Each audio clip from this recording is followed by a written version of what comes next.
At the 6th minute, you will hear one clap, signaling that the POIs can no longer be made. At the 7th minute, you will hear 2 claps to indicate that the speaker time is up. At 7:20, you will hear 3 claps as a reminder for the speaker to conclude his or her speech. Reply speeches last 4 minutes and are protected speeches, hence no POIs may be asked. The motion on the floor before is, this House believes that the European Union should take harsh action against environmental terrorism. Without any further ado, I would like to call on the Prime Minister to open the debate.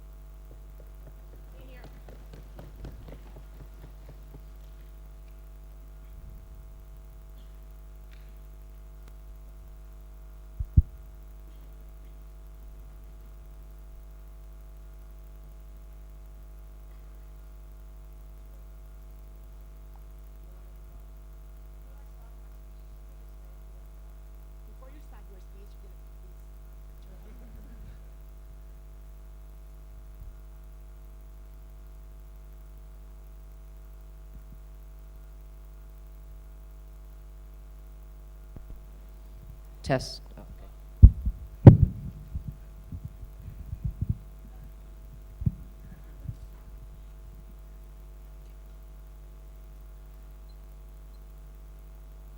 So yeah, like I was saying, I really like to thank you guys for being here to support both teams, and I'm really happy that we were able to get to the finals.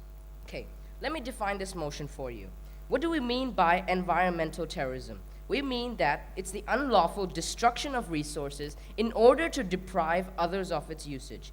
And we got this definition from the Geneva Convention, thus giving it its credibility.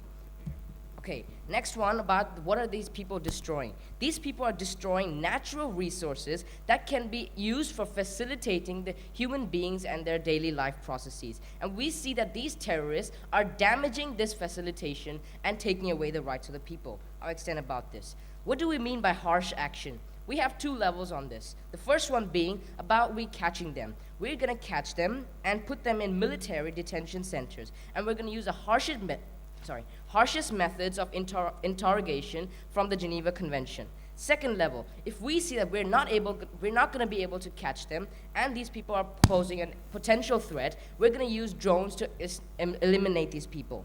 So, okay, not now.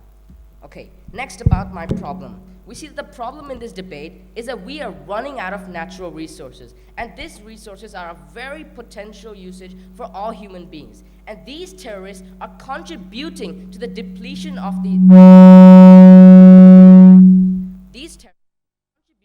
depletion of these resources, and we see that this is completely unethical. The problem also is that this form of technology is so easy for the terrorists to use. We see that on the first level, why is it easy? Natural resources, like I've said, is a potential thing for everybody in the world. Second level, about how through this, by depleting these resources, terrorists are going to be increasing scarcity in our society, and also thus it's going to increase demand. And my second speaker is going to extend on how this creates a very negative effect for us. Third level, but how it's an easier process. All you need is a few barrels of oil and you can burn an entire forest, ladies and gentlemen. We see that terrorists don't need any conventional weapons, like nuclear weapons, to get rid of an entire thing. And we see that under this case, these 3 reasons of why terrorists will want to use this form of technology, because it's so easy and thus they can promote extreme terrorism. Let me move on about how, why terrorists want to use this form. I already explained you the 3 reasons why the terrorists want to use this form. Next, we're going to scope this to the European Union region, the Europe region. And we see that I'm going to explain through our speeches and right now why we're scoping it to Europe. The justification of European Union is that the Geneva Convention bans environmental terrorism, and all European Union countries have signed the Geneva Convention. I'm going to extend upon this in my argument, but let me tell you first. Each country has a moral obligation to serve their purpose, to serve their rights that they have signed the Geneva Convention. And we see that in this case, the European Union should do this. Okay, next, about the solution. We're going to do harsh action to these terrorists. I've already explained the 2 forms of harsh action. One is the detention center, second is drone attacks. And second level, about how the EU is going to conduct this thing. And we see that under the motions case, we are going to let the EU do this. Okay, I've already explained how every country has to sign the convention in the EU, and thus they're going to make the process much faster. And most of the 200 countries in the world use the Geneva Convention, and I'm going to explain my argument why this is useful. Second, about how EU is more powerful than other countries around the world. We see that the EU gets more funding, and other members will agree, because like I already said, they have already signed the Geneva Convention. And other organizations like the UN, they don't have the guarantee, because not all members of the UN have signed the Geneva Convention like the European Union. Third level, I've already explained about, we're going to use harsh interaction and drone warfare. That's our level, that's our solution on 3 levels. Yes, before I move on. So we don't think that environmental terrorism are the one to exploit the nature, but the one who actually take action through those who exploit the nature. Ma'am, we already told you, we're going to capture these people, and we don't see how we're going to harm nature in that. On the second level of drone warfare, we're going to use, biometric targeting.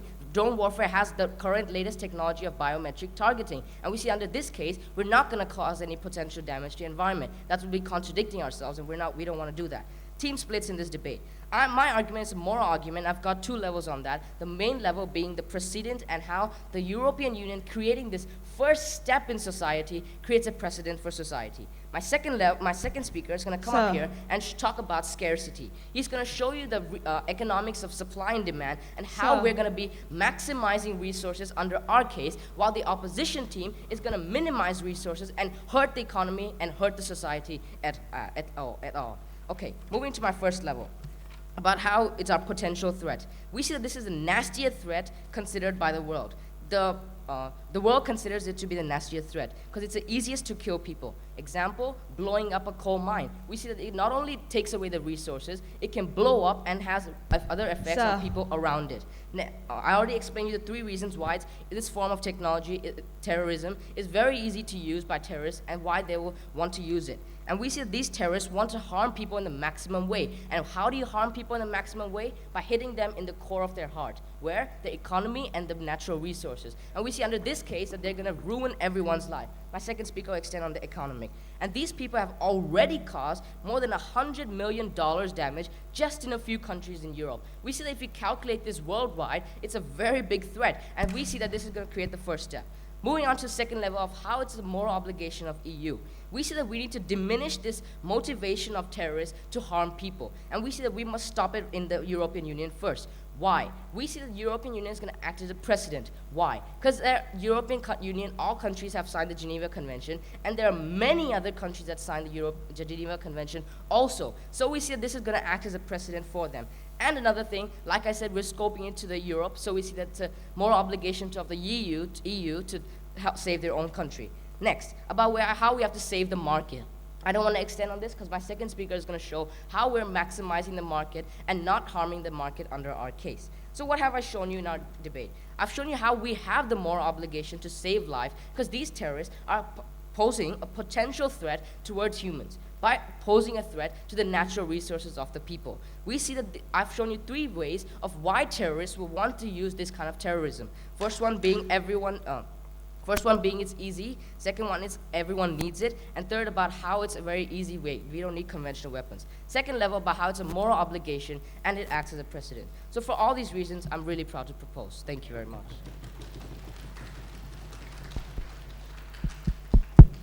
The speaker spoke for 7 minutes and 15 seconds.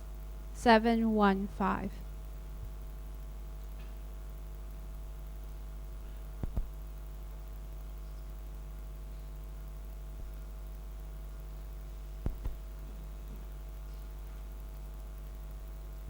I thank the Prime Minister for his speech, and now I would like to recognize the Leader of Opposition to open the opposition's case.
it is a truism, and we can't accept that.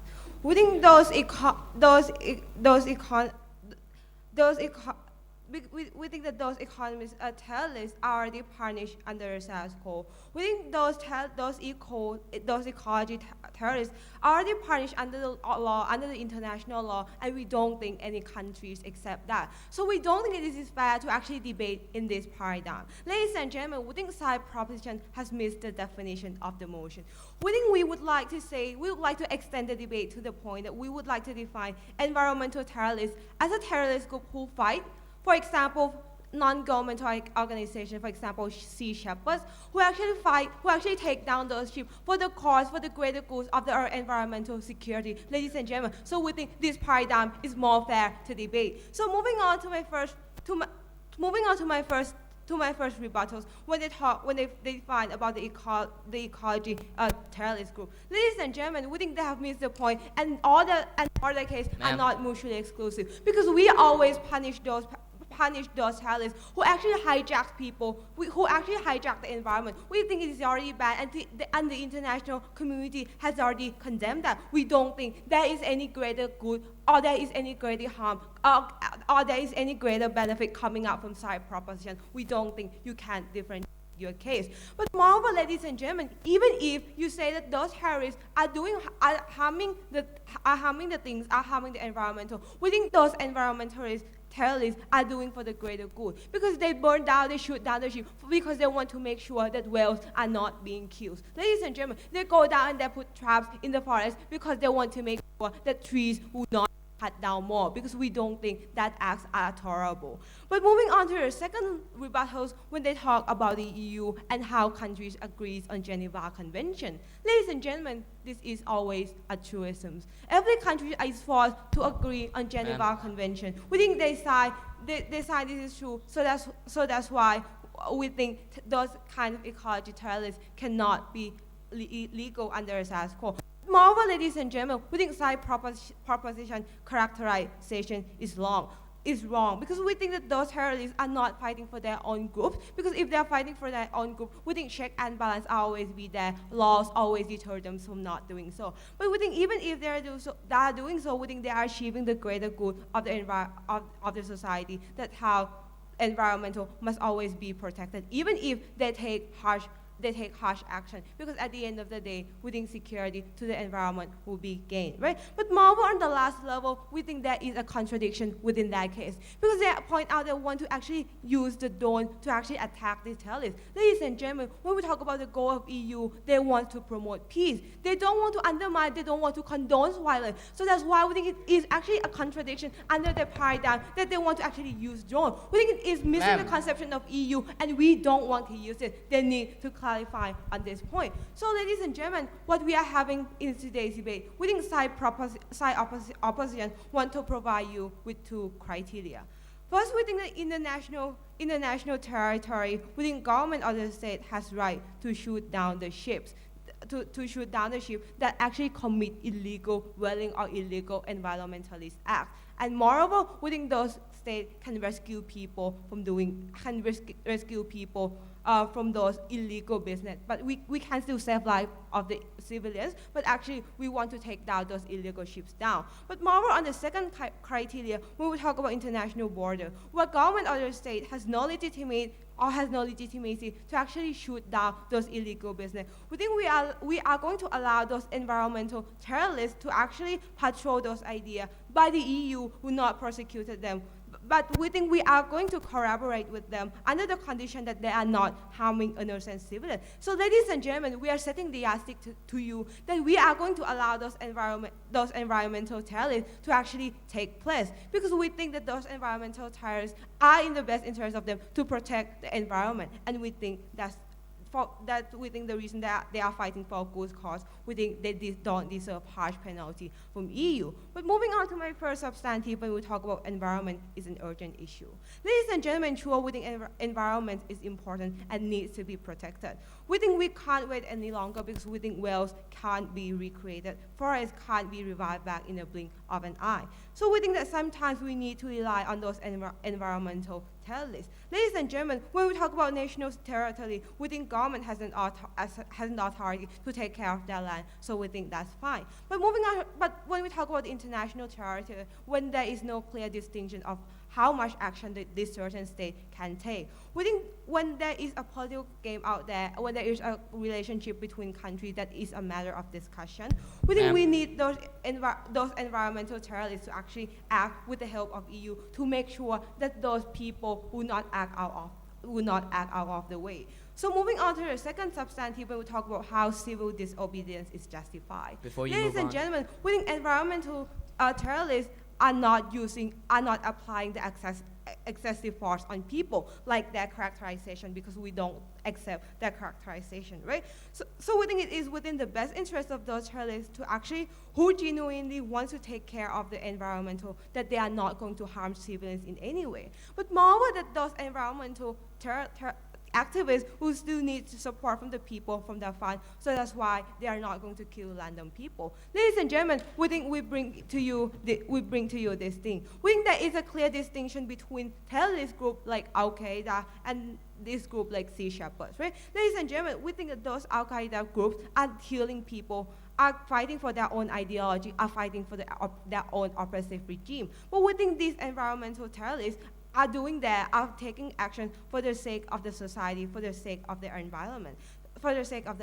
So we think that's why those groups are fighting for a different cause. So that's why we think side proposition need to actually clarify us on this point. So, but moreover, when we talk about those groups that are fighting for a good cause, we think this kind of action is legal under the status quo, which we call it civil disobedience. For example, when there is a protest in India, when people are breaking the law just because they want to make sure that the status quo in the country is doing well, those people are not held accountable legitimately because they are fighting for the sake of the national security. So we think that's the reason why we think the EU should not take harsh punishment against those environmental terrorists, because we think those people are not harming and we don't accept their characterization. We think that missed the point. So in order to make sure that environmental is being safe, we think we need the help of those environmental terrorists. Thank you.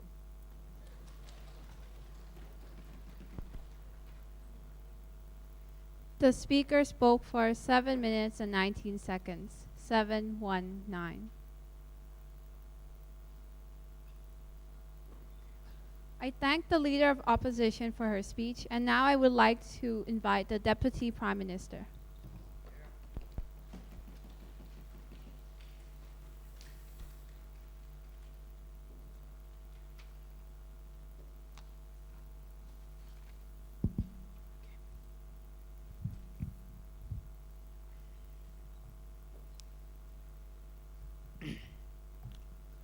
The Doctor of Debatonomics would like to sign in as your DPM for side government, and he would like to begin his case for side government by first presenting some rebuttals.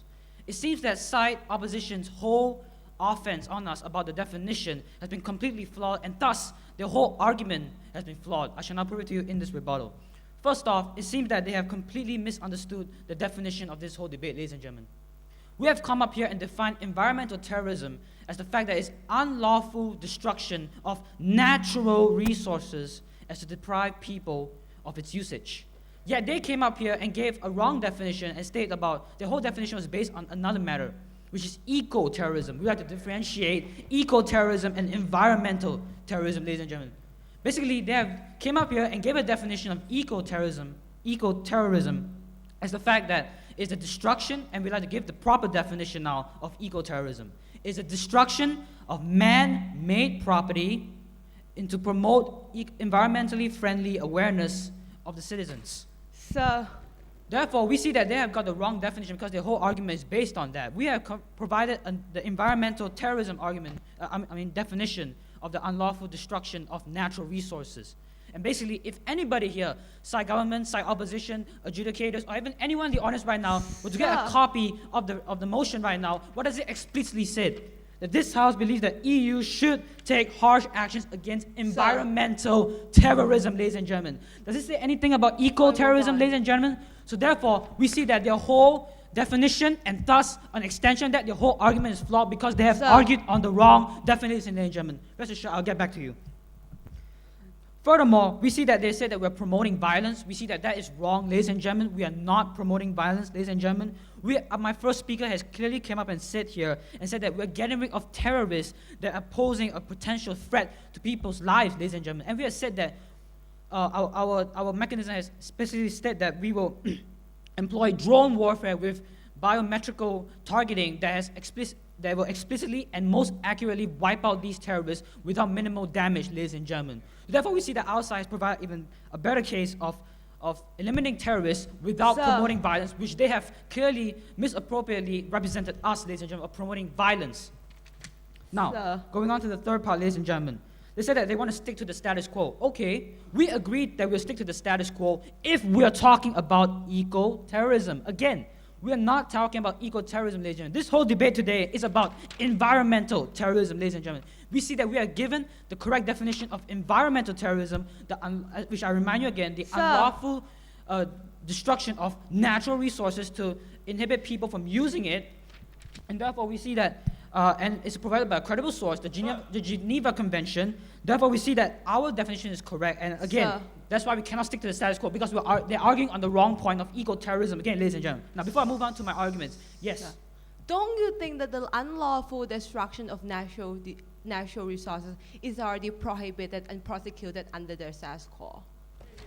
Basically, again, they're arguing about the unlawful ways. They're arguing about their tourism. They're trying to support their tourism argument. We see that the whole fact of their tourism argument is based, again, on eco-terrorism, as they have explicitly stated again and again in their first speaker's speech. Yet again, we might want to remind you again, we are not arguing about eco-terrorism as we have set up the case. We're talking about environmental terrorism, and therefore we see that their tourism case is totally flawed in the first place, ladies and gentlemen, because they misunderstood which matter we are tackling today, ladies and gentlemen. Now, moving on to my arguments. Let's look at the economical arguments, ladies and gentlemen. Let's talk economics. First off, these environmental terrorists basically come and sabotage and destroy, as I repeat again, natural resources that basically facilitate the survival of human beings and their daily lives, as my first speaker has come up here and said, word for word. For example, food crops, water, drinkable water. And I'd like to provide statistics. Only 0.37% of all the water in this world is drinkable and consumable by humans, ladies and gentlemen. Now, if we were to allow these environmental terrorists, for some superficial reason of theirs, their own personal reasons, to come and poison the water supply, which is so scarce right now, and to destroy all the water supply and not provide and to enable it to provide for humans, we see that this will provide a further depletion or further depletion of resources for human beings, ladies and gentlemen. So this will promote much more scarcity of this already important resource for the human beings, ladies and gentlemen. So therefore, because of this scarcity, we see that human beings always looking out for survival in the first place, without any of these resources to support them, because we are further depleting them if we were to allow environmental terrorists to come and further destroy all these important resources. We see that they're going to all scramble for these resources, ladies and gentlemen, these already scarce resources, and yet we are extending the scarcity again. What might this lead to? A catastrophic conflict, ladies and gentlemen. The whole world is scrambling right now for these resources if we were to allow the further depletion. Now everyone wants the survival, everyone wants the resource, everyone comes together, fight, catastrophic conflict. Who's to say there won't be a next World War III, ladies and gentlemen, just for the last drop of water, drinkable water in this planet, ladies and gentlemen. So you see that that's one case. Another sub-case would be lithium for mobiles. If they to destroy the lithium to make just their own statement, and we don't have enough resource, the lithium, to make mobile phones, then basically now we're technology dependent on mobile phones, as shown today by contemporary times. Not enough mobile phones. Again, for degradation, everyone's going to scramble for the resource. More conflicts again. That's the scarcity issue, ladies and gentlemen. So now we see that basically if we were to further promote the scarcity of the resource by allowing this environmental terrorists to come and unlawfully destroy all these resources, we're promoting much more conflict because everyone will scramble for it due to the increased scarcity of the resource. Now moving on to a sub-level of the economical argument. The market price will be affected for these resources, ladies and gentlemen. Let's look at basic supply and demand, ladies and gentlemen. Environmental terrorists come in, destroy these resources. If without these resources now available, supply goes down. But supply goes down, but demand still stay the same. The same amount of people still wants these resources, ladies and gentlemen. What does basic economical law says? Less supply, more demand, price goes up. Now with price going up, everyone, that will cause an economical scare where every consumer right now in society will all scramble for the last remaining pieces that are of course still in the same price that they can afford, ladies and gentlemen. Now we see that and then basically when they're too late and the price goes up, we see that when the price goes up, they can't afford it, and thus basic consumers can't afford the basic resources that they need to survive. That's why we see it's detrimental for environmental terrorists to do such things in the economical sense. Therefore, Thai government is proudly to propose.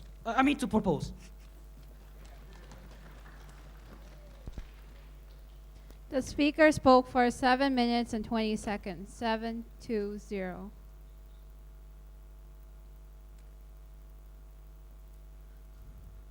I thank the Deputy Prime Minister for his speech, and now I would like to recognize the Deputy Leader of Opposition.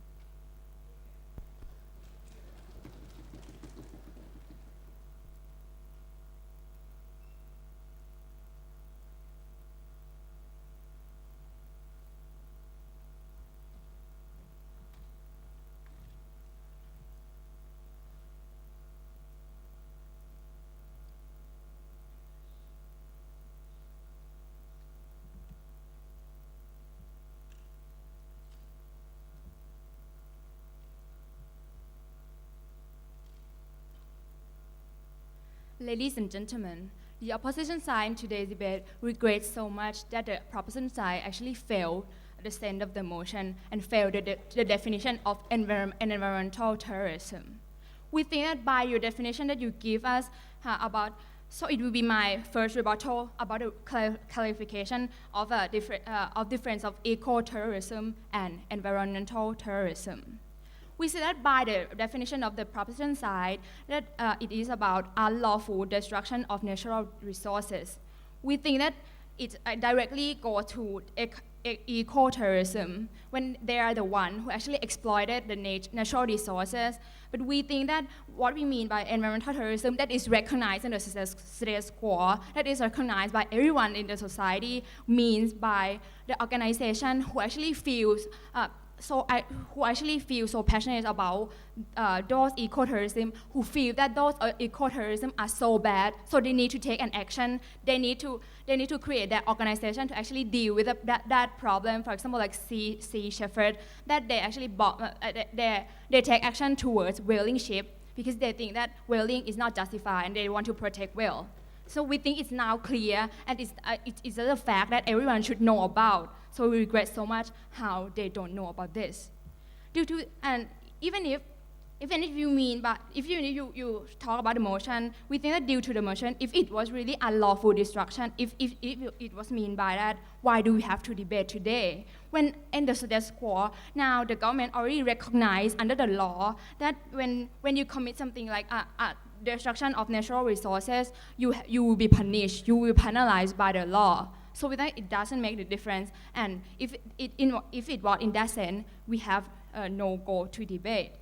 So, and also next point about how if we debate on their paradigm, that is state a problem about poison water and how it can create more scarcity in the society. We think that the problem can be solved in our paradigm too, because in our status quo, the law already recognized, and we can even take harsh punishment in that terms of eco-terrorism that is already go along with the principle of the government. And we don't think that economical benefit that it happen in that case is not mutually exclusive. And even if you want to talk about the terrorists, we don't think that it's suitable for EU to actually take an action and be the one who actually penalize them, because now EU hold for peace. EU stands for the goal of the peace and integration, and we don't think that that's why EU try not to intervene in any country when there's so we think that it's not within the best interest of EU to do this. So in today's debate, I would like to talk to you about environmental terrorism. Why we have to collaborate with them and follow our criteria to actually achieve the best environment at the end of the day. So moving on to so in today's debate, I have only one argument to present about how collaboration is the only way to moderate potential violence. let's take a look at who are these environmental terrorists and why do they commit those environmental action. We think that by the nature of these environmental terrorists, they're the ones who actually so much passionate about environmental issue. When they recognize the environment as their priority, as their life, we think that that's why they put so much effort, they put so much money and fund to actually create organizations like Sea Shepherd to deal directly with a problem about whaling. We think that they are acting like a police without uniform to actually monitor and deter those eco-tourism, those companies who exploit the nature, because and we don't think that they have any profit by that, but the only profit they get is that they want environment to be protected. That's with this, we think that they have such strong ideology with the environmental issue, and we don't think that they will stop just by government taking harsher action if under the suitable propositional case. We don't think that they will stop by this, but in contrast, they will even go more violent in this case. How? We think that at the first place, when the government didn't function well, when environmental problems were arising without enough consideration for the government, we think that that's why they have to be the one who actually hinder those who exploited the environment. And now, even if the government is going to take harsher action, which is punishment through this group of people, we think that it will even provoke them more, and they will. And by this, we think that they will even go against the government more and try and tend to actually act more violently through the environmental to the one who actually exploited environment. And now, under your side, we think that we cannot monitor this group of activism anymore, and all detrimental consequences will happen. When now they are pushed to use violence, now there will be more bombings on whaling ships. There will be more incineration when factories that contaminate water will be burned down. We don't think that it is a desirable scenario that we want to have. We think that the government in that side will actually exacerbate the situation to be more severe, and we think more lives will be taken away, and more properties and more properties will be destructed, and we don't want that. But we think that in our side, with the collaboration from the government, we think that we are saying to those activists that now government recognize environmental issues. Now, their government ideology is going in the same way, which is to protect environmental. And we think that when government is collaborating, we think it's like government is trying to reconcile with this group and saying that now government is supporting them under the condition that the environmental act that they do will not be violent, will not harm innocent life. So in this case, we think that it benefits us the most. It benefits both to environmental problem that it can be solved through these activists, and also to innocent life that will not be taken away, because now government can talk to this group of people not to act too violent in this issue. So we think it now all benefits the society, and we can solve the problem of the environmental issue the best. So I prove to you in today's debate, we prove about how what actually environmental issues, what actually eco-terrorism and environmental terrorism, and what the motions call for. And we think that our side solve problem in every term, in both of your case and our case. So that's why we think that opposition side should win this debate. Thank you. The speaker spoke for 7 minutes and 15 seconds. 7:15.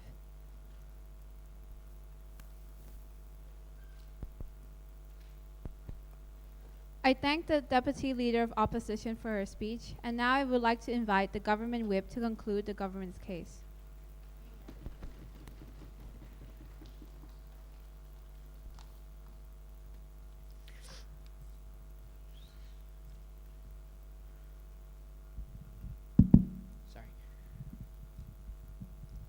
Good evening, ladies and gentlemen. There will be 3 different parts to my speeches today. I'll first start off with several rebuttals and clarifications. Then I'll move on to my clash, and then I'll summarize our side of the debate. Now, first of all, to start off with a couple of rebuttals. They came up here, and they said that we're shooting down people. Well, we already mentioned in our in our clarification of harsh definitions that we aren't shooting them down. We're taking aggressive interrogations. Second of all, their whole premise is based on eco-terrorism, not environmental terrorism. Now, even if we were to debate an eco-terrorism, they got the definition of eco-terrorism wrong as well. They are completely they gave the opposite definitions. The definition of environmental terrorism is the destruction of natural resources to deprive others of its use. They have said that that is eco-terrorism, whereas eco-terrorism is destroying man-made resources to get attention towards natural resources. They have completely misconcepted the two, and I can see how, because when I was searching on Wikipedia last night about environmental terrorism, it took me on eco-terrorism. So I understand where they got that deception. But then I looked it up, and when you read further down, and when you look up the Geneva Convention, you see that environmental terrorism actually means the destruction of natural resources, and they have completely failed to capitalize on that. And they're coming up here and saying that we don't know, that why would this motion be brought up if it's not debatable? Well, I don't know that. I was given the motion, and I'm just researching my side of the motion. I didn't make the motions. All right, now moving on to my clash points. My first clash point, the first obvious clash point is obviously the definition of this debate. They're talking about eco-terrorism, ladies and gentlemen. We're talking about environmental terrorism. This motion explicitly states that we would take harsh actions against the environmental terrorism. People who take action against the infrastructure to get attention of the environment is eco-terrorism. Sir. Please sit down. They're accusing us of truism, but they themselves are using the wrong definition and arguing a totally different debate motion. The motion does not state eco-terrorism. Now moving on to the second clash point, the model. They came up here and they talked about the status quo and that it would solve the issue anyway. Let me ask you this. We have alcohol laws here in Thailand, right?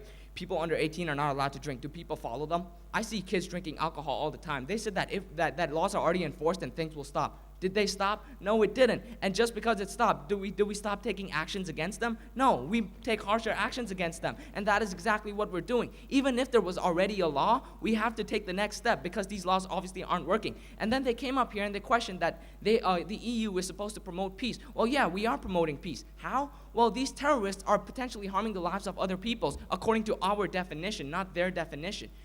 They're harming the lives of other people. So, under the original definition of environmental terrorism, they're damaging natural resources and potentially harming other people. So please sit down. So under our definition, we can see that these terrorists, these people, are not just hurting the environment, but they're also hurting the people. Now, because of this, we obviously have to do something. It is a moral obligation, and they're saying that we're promoting violence. We're actually going against it. Even if there were laws, it obviously hasn't stopped. That's why there's a problem today. That's why this debate motion has been brought up, ladies and gentlemen. Now, continuing, yeah, okay. So if EU has already denied sending in military intervention, why the member state of EU actually say yes to drone attacks to those terrorist groups? Could you repeat that? Sorry, I didn't get the first part. Could you please repeat that? If EU has already denied sending in military intervention, why is member state of EU actually okay with drone attacks on those terrorists? All right, the first thing that they have failed to understand is the definition of terrorism itself. Terrorism does not happen on a national level, it happens on a subnational level, therefore meaning that it does not happen in any country, it happens in regions and areas and groups of people. That is exactly what we have pointed to. We're not intervening in countries or sending in military specifically to a country to promote violence with another country. What we're doing is we're sending drone wars, we're not promoting, but we're using drones to catch these people. And at the same time, please sit down, and at the same time, we're also trying to get these people alive so that we can aggressively interrogate them and know what their purpose was. Now, to go on and summarize my side of the debate, ladies and gentlemen, we believe that the EU should take harsh actions against environmental terrorism. Environmental terrorism, as defined by the Geneva Convention and through further reading, is basically the destruction of natural resources to deprive others of its use.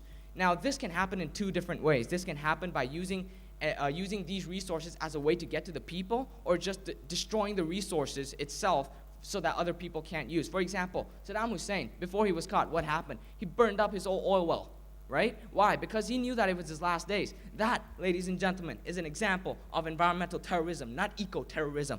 So we have already showed you how environmental terrorism is the definition. Now, From that, we believe that the EU should take measures because, as we said, we scope this to the EU region. Obviously, it's their area, so they have the authority to go in. Now, how are they not promoting violence? Because everyone in the EU, all the states in the EU, have already signed the Geneva Convention, and it explicitly states in the Geneva Convention that they are banning environmental terrorism. And even though these actions still exist today, these states have signed to this, so meaning that they will have no problem if the EU as an organization goes against this. That is what we have come out here and state, and that is what they have failed to recognize about the whole violence thing, ladies and gentlemen. Now, moving on, it doesn't just, it is not just potentially harmful to the lives of people. It also hurts the environment. So these people aren't actually people who are trying to get attention to the environment. They're using the environment to get attention and kill people. So their definition is flawed, and under our definition, it hurts the environment and it hurts lives in general. Now, moving on to the moral obligation. Obviously, out of all the organizations that currently exist in the world, the Geneva Convention is most closely related to that of the EU. And moreover, the EU is also the most funded organization throughout the world. Now, because of this, we believe that they have the best ways and the most strategic methods to attack this. And because all of the countries in their states obviously have signed the Geneva Convention, we believe that it will not promote conflict within the countries itself, and it will actually be peaceful, and they will all agree to this because as they signed. Moreover, it also sets a precedent for other organizations, ladies and gentlemen. If we do this with the UN in the first place, then obviously it sets a precedent and an example for other organizations in the future to, well, because we're doing this in the EU region in the first place, it sets a precedent for other organizations and other nations to do the same thing in their own particular regions. So basically, this is a precedent, or it's an example. This is another benefit of having this model implemented. Now, moving on, we also brought up the economic market issue. What happens in the economical market? When there's scarcity and when people attack these natural resources even more, what happens? The supply goes down while the demand goes up. This will obviously lead to lesser supply, which will lead to an economic crisis. Because of all these, we believe that you all will be more inclined to supporting our side of the motion. Thank you.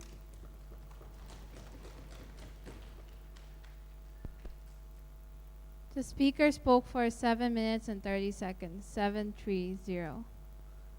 I thank the government whip for his speech, and now I would like to call on the opposition whip to conclude the opposition's case.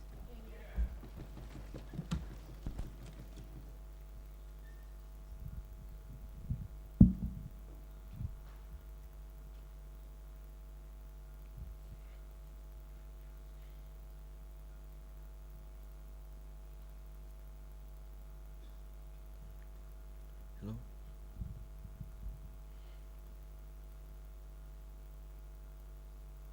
Everyone in this room should know that any crime against the national property and resources is illegal under state code and has already been taken seriously by the state. So on side opposition, we want to claim that it's unfair for us to debate on this paradigm because we see that it's already recognized under state code that illegal exploitation is bad. So we think that we want to declare it as truism. But under our definition here, we want to talk about the activists who cause some disturbance in order to protect the environment of society. Should they get the punishment or not? We think that it's a fairer paradigm to debate on this ground. But anyway, we're debating on two paradigms today. We're going to prove to you on how our paradigm will work and will justify. And we will also try to tackle their paradigm down. Even though they get the wrong paradigm, we'll still prove that even if it's the right paradigm, they still get the wrong cases here. So, which will move me to my three question points in today's debate. And on the first question point, we tackle on their paradigm. So, on the first question point, talking about on their paradigm, is there any justification there or any effectiveness to save the environment here? So, on the first level of analysis, talking about the justification of their model here, we see that what they propose to us today is detention and drone.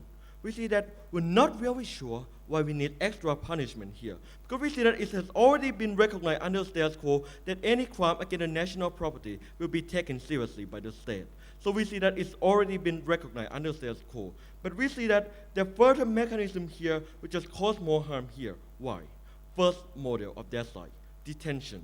We see that they will send it to military base Why do they need to do that? We said interfering the jurisdiction system of the country. Why? Because under constitutional law have already recognized this crime to be taken in the court, criminal court in the country. We see Sir. that by allowing the military to interfere in this, we're just interfering the constitutional and the justice system of the country, which we see is not fair. And on the second point, when they claim that use drone, have 3 levels to tackle them. And on the first level, on the feasibility, we see that this kind of drone should not be used in the domestic country. We should not be used internally, should not tackle with this terrorist. It should be used against the terrorists who pose a threat against the national security, like a terrorist group like Taliban. On the second level, we see that it damages the life of the intruder. We see that even though they commit a crime against the country, we still see that they still have the right to life here. We see that the use of drone can take away their life. We see that it's not justified here. And on the last level, we see that it would damage the environment. Even though the PM has already told you that it will not damage the environment because it will contradict their case, we see that it's not true, that there's no logical sense there. We see that the use of drone, they have to bomb that area. You have to bomb it to prevent it. We see that it will damage the area, and we see that may cause fire, which will create a devastating damage to the area and environment here. So, second level, talking about the EU first step that they have proposed here, we see that the only claim coming from them because the EU have capability and should take the first step here. We think that first, the EU should not take any violent action here. Why? Because we think that the EU has already sent a message to the whole world that they don't want to use a military action against anyone in the world. Therefore, they don't support the use of drone warfare. That's why they don't support the use of EU military forces. That's why we don't have it here. So we see that by using the drone here to tackle with these terrorists here, we think it's the wrong purpose of EU, especially when EU, who have just received the Nobel Peace Prize days ago here. We think it's a misconception here for EU to take any violent action here. We think it would not create peace. It would just provoke those terrorists even more and cause more terrorists, like we have in the Sir. case of Taliban and Al-Qaeda here. And on the third level here, talk about the economic impact here. We don't think it is mutually exclusive. Why? Because we think that the cost of environmental exploitation does not come from the environmental terrorism alone. We see that there's also another example here, like the government carelessness against this problem. The government had never taken any serious action against this environmental exploitation. They still allow the private company to do the free exploitation of the forest, to do the free whaling here without taking any action here. So we see that the state has also failed to recognize that problem. And we don't think that the proposition side has provided us enough example of substantiation of why this terrorist group are the main factor here. Because we see that under status quo, it's the government carelessness that they never recognize this problem. That's why environment exploitation still exists. But moving on to the second question point here, to talk under our paradigm here, is harsh punishment against environmental activists justified? We want to differentiate between the two actors here, the environmental activists under our paradigm and the normal terrorist group. We see the normal terrorist group are the like of Taliban, Al-Qaeda here, who have an ideology like they should let the American people die. They will kill every man of American citizen here. We think that that is wrong. They kill the people. They are murderers. But on our side here, the environmental activists here, they're fighting for a good cause. They're fighting for the environment of the country here. They're trying to protect the benefit of the country here. So we don't think that that is not justified at all costs. And we don't think any report of any people getting killed by their tactic in the process. So we see that the use of activists is justified. And moving on to my last question point here, who can save the environment and settle down the conflict? We see it's our side here. Why?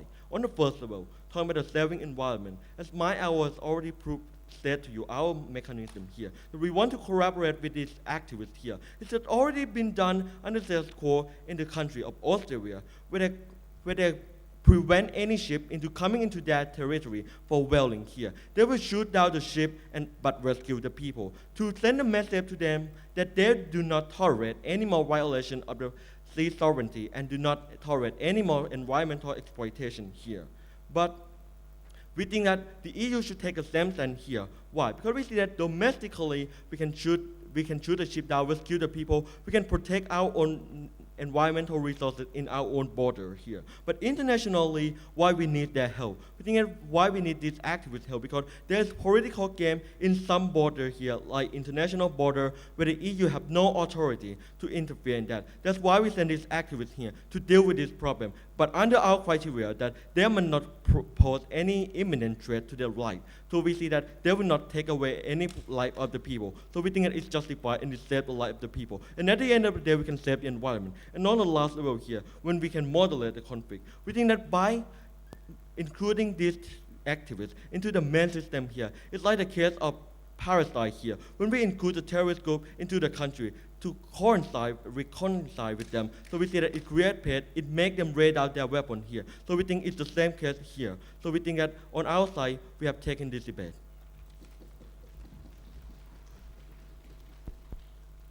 The speaker spoke for 7 minutes and 29 seconds. 729.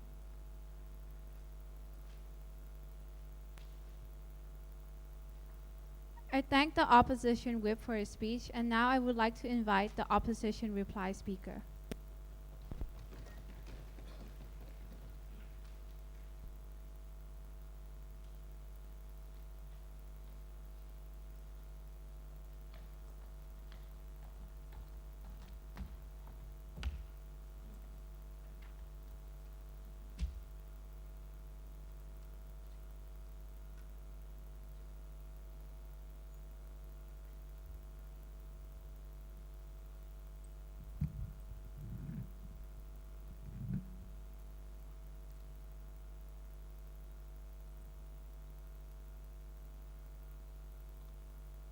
Sadly, the debate is a lot messy towards the end, and we blame side proposition. Ladies and gentlemen, though we have a really little of engagement in this debate, we have three main issues that we have engaged, right? First issue, when we talk about the definition about whether eco-terrorism or environmental terrorism. Second, we have talking about drones or collaboration. Thirdly, we have talked about EU and its purpose. Ladies and gentlemen, on the first issue when we talk about its definition, eco-terrorism or environmental terrorism, we have accused side proposition that the definition provided from their bench is not fair. Because we think that those terrorists who destruct properties, we think state has already taken harsh action against them. That's why Geneva Convention prohibits them from doing so. We think they miss the sense of the motion, because if the motion really wants you to call for intervention, if the motion really wants to call for drone attacks, they might have used the word harsher punishment, right? So we don't think that's fair, and it is already there under the status quo. But moreover, we think that the crimes that those terrorist groups that did will always be punished by the proportionality. So we don't think it is. So we think it is already guaranteed under the international law, and we don't have problem with that. So let me tell you why our definition is fair. Because when we talk about those non-governmental organizations, when we talk about Sea Shepherds, that they take down those illegal whaling ships for the sake that they use force to take down those illegal whaling ships for the sake of the environmental. We think those groups are not yet banned under the status quo, so that's why it can spark up the debate, right? So we think by this definition, we think it is fair, and we think we provide you more substantive. But moreover, on the second issue, when you talk about drones or cooperation, ladies and gentlemen, they condone violence. They want to use drones to attack terrorists. We told you there are harms coming from those, because you cannot make sure that you kill numbers of civilians or not. You cannot make sure that when you characterize those terrorist groups as arrogant, they will resent against you or not, right? So we think that you are exacerbating more problems, and you exacerbating more wars. So we think in any case, it is not justified for you to spark up unnecessary war. We don't think that's the case. But moreover, we told you that we want collaboration. We told you that those terrorist groups, that those environmental terrorist groups are there for the sake of the benefits of the environment. So that's why they are taking care. But moreover, ladies and gentlemen, the harm of the economy, of the scarcity of environmental will not happen under our paradigm. Because we think that the EU has already collaborated with this group to make sure that the exploitation of environmental resources will not happen. So that's why we think we engage more on this point. But moreover, on the last issue, when we talk about the European Union and its purpose, ladies and gentlemen, Nobel Peace Prize guarantee the peaceful concept of European Union. We have told you so far that there are always, if that's the case, if that's your paradigm that you want to debate on, we think there is always many peaceful means for EU to exploit. For example, you can negotiate, you can use, exploit, deploy other peaceful means. So that's why we don't think it is solid under your paradigm. But moreover, we think that EU should not send drone because it condone violence, and it is contradicting with the principle of EU. So that's why your case essentially fails, right? So ladies and gentlemen, let's look at what side opposition has already told you so far. We have already told you that those environmental terrorist groups who are there for the sake of the environmental benefit, right? They use force for the sake that they want to save our environmental. Because we think when we talk about international border, state can't take action. It is not within the best interest of the state to take action because they want to avoid international conflict. So that's why we have told you that first, environmentalists doesn't create harm. Second, we have told you that it is justified as a civil disobedience that those terrorists, that those activists can do for the greater good of the society. Thirdly, we have told you that collaboration will actually ensure government monitoring, and that's why we think with all these reasons, we are proud to oppose.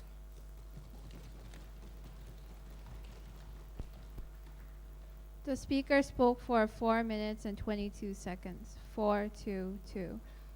I thank the opposition reply for her speech, and now I would like to invite the government reply speaker to close the debate.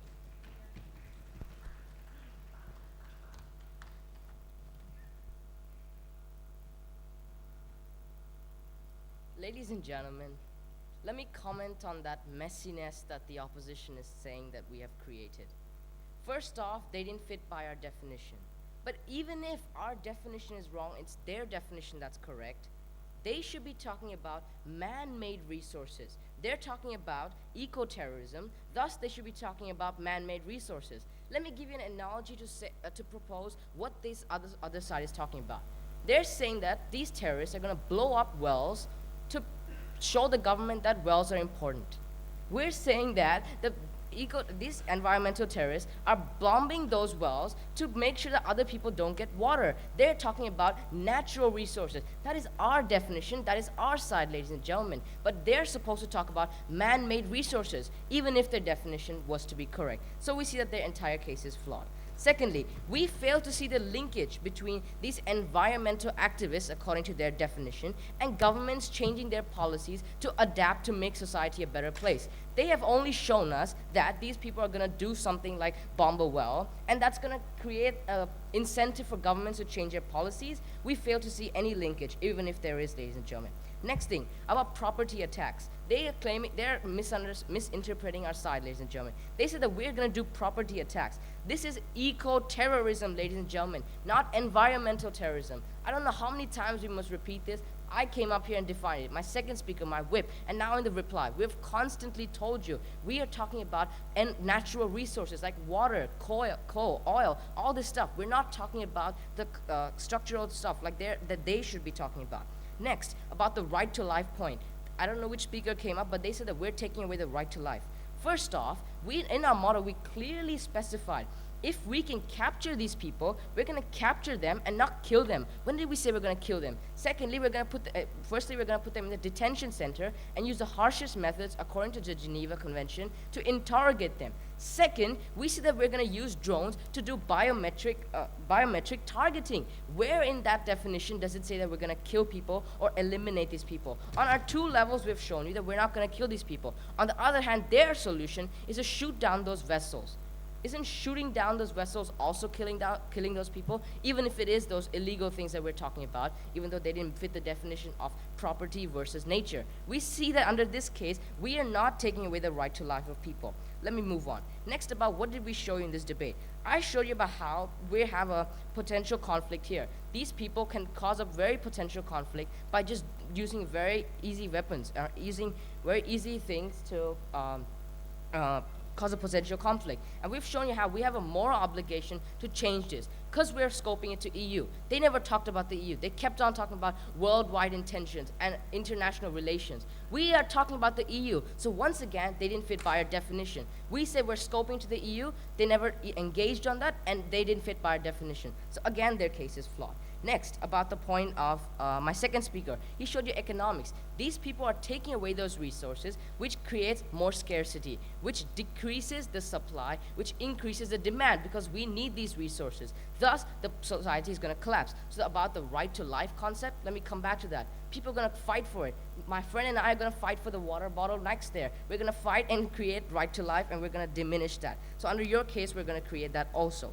My second speaker also showed you about how it's going to create World War II, World War III. That was just an analogy, but it makes sense because we're going to be scrambling for these resources and fighting to death to get these. So what do we see in this debate? We see that even though that we have given you the definition that the motion requires you to, they have not. But even if their definition is correct, ladies and gentlemen, they are supposed to talk about eco-terrorism. And that definition is also wrong. So even if they had read the same Wikipedia page as us, they had read it wrong. So for all these reasons, we're proud to propose. Thank you very much.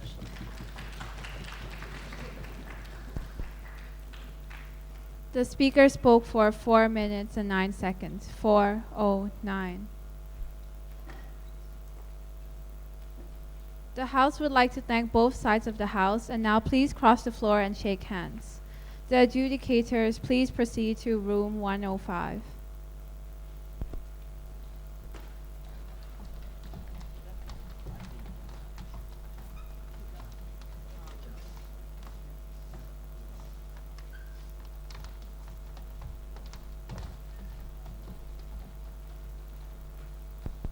Hello. Okay. So as I said yesterday, there'll be a campus tour for the time that we have before the grand final actually begins. We'll be leaving in say 10 minutes, and we'll be back around not later than 12:30, so that we have time for lunch and time to relax before the grand finals begin. So I would like to see a rough number of who would be interested in joining for the campus tour. Anyone? Please raise your hands up. Okay. Any more from this side? So we have about 10 people. Okay. Well then, can you please meet me outside the building in not later than 10 minutes?